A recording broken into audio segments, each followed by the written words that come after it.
à tous, je suis ravie de vous retrouver dans cette nouvelle vidéo. Aujourd'hui on va aborder le jeu de l'amitié. Je vais vous expliquer brièvement en quoi ça consiste et vous montrer grosso modo comment je l'utilise avec Dakota pour avancer dans notre travail. Avant tout, je voulais remercier les premiers abonnés de cette chaîne. Merci de nous suivre et de nous faire confiance. J'espère vraiment que cette chaîne vous plaira et que le contenu répondra aux attentes. Je voulais aussi vous préciser que les prises de vue et les montages, je les fais sur mon téléphone. Pourquoi? Parce que mon ordinateur est en panne. Donc je ne peux pas l'utiliser pour faire des montages et je ne peux pas utiliser non plus mon caméscope pour faire des prises de vue puisque je ne peux pas transférer mes fichiers. Donc c'est la raison de la présence du logo de l'application que j'utilise. J'ai pas vraiment le choix. C'est pas très joli mais bon voilà.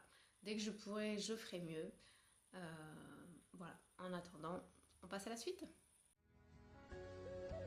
Donc le jeu de l'amitié, c'est vraiment le jeu le plus important lorsqu'on veut établir une relation de confiance avec son cheval.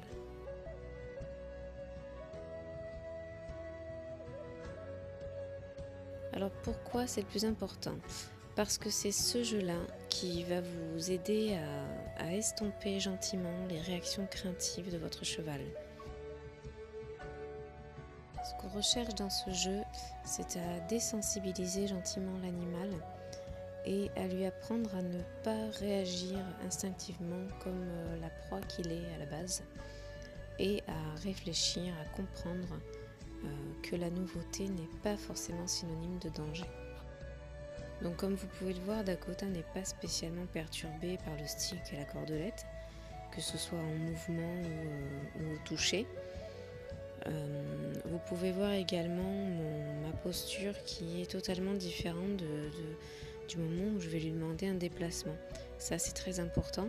Si vous voulez véhiculer le message de zénitude, si je puis dire, il faut vraiment que vous-même vous soyez détendu et que vous adoptiez un comportement adapté à celui que vous attendez de votre cheval. Alors en réalité, le jeu de l'amitié, il se joue déjà lorsque vous préparez votre cheval, lorsque vous le brossez, lorsque vous le touchez un peu partout. C'est vraiment le jeu qui, au final, se joue à tout moment, à chaque interaction que vous avez avec lui. Donc justement, j'ai récupéré Dakota avec une sensibilité assez marquée sur le haut de la tête, au niveau des oreilles. Elle n'aime plus trop se laisser toucher à cet endroit-là. Donc c'est quelque chose qu'on va devoir travailler justement avec le jeu de l'amitié. Donc j'ai également utilisé ce jeu depuis le tout début du travail avec Dakota, depuis qu'elle est petite, pour un petit peu tout lui apprendre. Et plus particulièrement quand j'ai commencé les premières manœuvres pour la préparer au débourrage, j'ai utilisé le jeu de l'amitié pour lui présenter le montoir. Venir à côté du montoir, accepter l'humain un peu plus au-dessus d'elle et de son dos, et puis au fur et à mesure accepter l'humain sur son dos. Voilà, le jeu de l'amitié en ça est très très important et il prend vraiment toute sa place à ce moment-là du débourrage du cheval.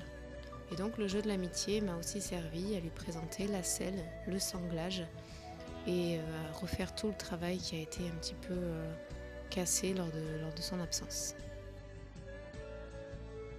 C'est tout pour aujourd'hui, n'hésitez pas si vous avez des questions. On se dit à très bientôt, prenez soin de vous.